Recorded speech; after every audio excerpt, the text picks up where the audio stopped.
Isang grupo ng mga aktivistang tagapagtanggol ng hayop ang palihim na pumasok sa isang sikretong laboratorio sa Cambridge, kung saan nila nadiskubre ang mga chimpanzee na nakakadena at mukhang pinapasa ilalim sa malulupit na eksperimento.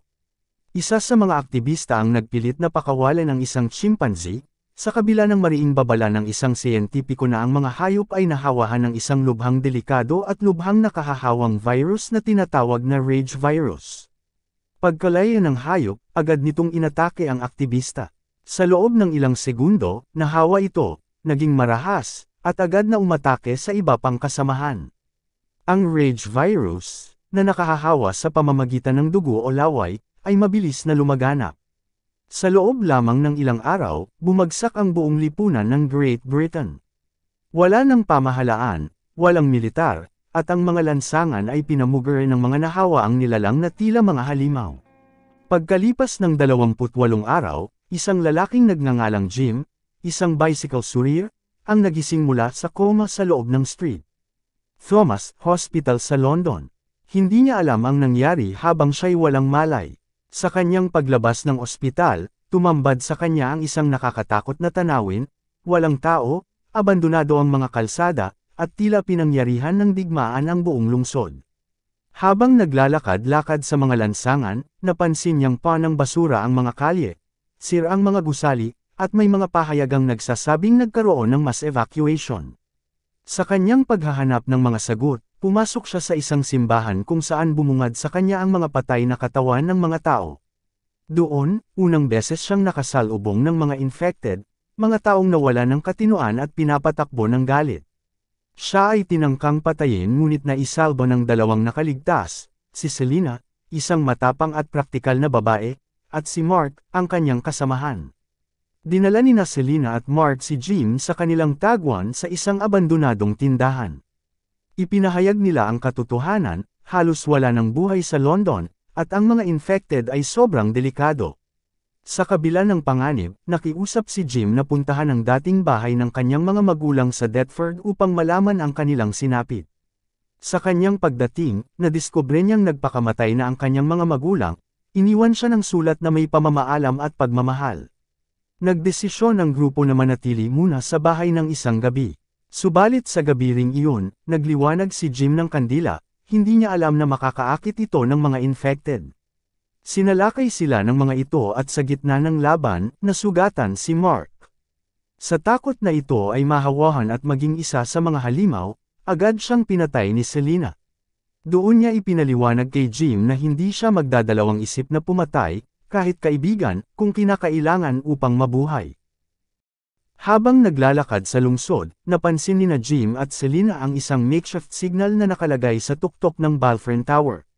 Doon nila nakilala si Frank, isang masayahing taxi driver, at ang kanyang anak na si Hannah, na matalino at matatag sa kabila ng kanyang murang edad. Magkakasama silang nagtago sa isang flat. Ipinakita ni Frank ang military radio transmission na kanyang nasagap, isang mensahe mula sa mga sundalo sa labas ng Manchester, na nangakong may ligtas na lugar at posibleng lunas sa virus. Dahil nauubos na rin ang supply ng pagkain at tubig, nagdesisyon silang apat na maglakbay patungo sa sinasabing protektadong lugar. Sa kabila ng pagkawasak ng bansa, pinili nilang bumiyahe gamit ang taxi ni Frank, tumawid sa mga liblib na lugar, at kahit papaano'y nagkaroon ng sandaling kasiyahan, gaya ng pagsusupply run sa isang grocery store at paminsang pag-asa na may kaligtasan sa dulo. Ngunit pagdating nila sa blockade sa Manchester, wala silang nadatnang tao. Ang buong lugar ay tila iniwan na rin. Sa pagkadismaya, sinipan ni Frank ang isang gate. Sa kasamaang palad, mula sa isang nakabiting bangkay, may patak ng dugo na tumulo papunta sa kanyang mata. Sa loob ng ilang segundo, nahawa siya. Bago pa man niya magawang saktan ang kanyang anak o ang grupo, biglang sumulpot ang mga sundalo at pinatay siya. Sina Jim, Selina, at Hannah ay dinala ng mga sundalo sa isang malaking mansyon na pinuprotektahan ng barikada.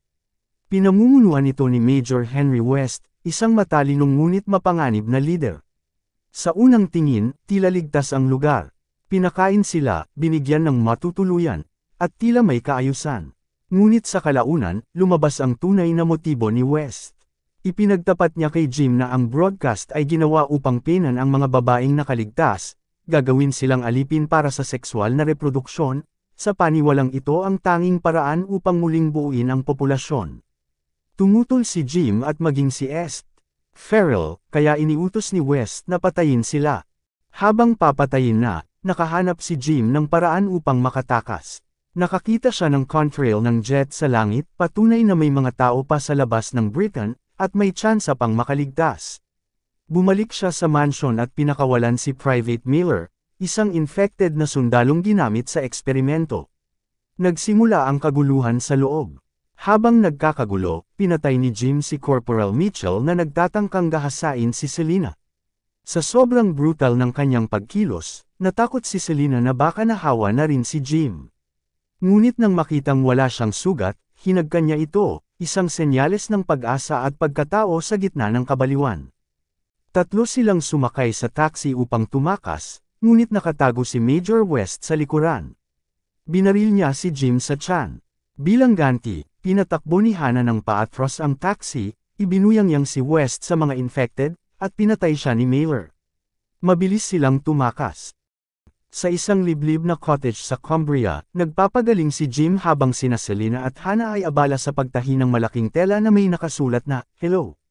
Sa mga lansangan, makikitang namamatay na ang mga infected, sa gutom, dahil wala nang natitirang tao para makain. Habang lumilipad ang isang Hawker Hunter jet, nakita ng piloto ang mensahe at ang tatlong tao na kamakaway. May pag-asa pa.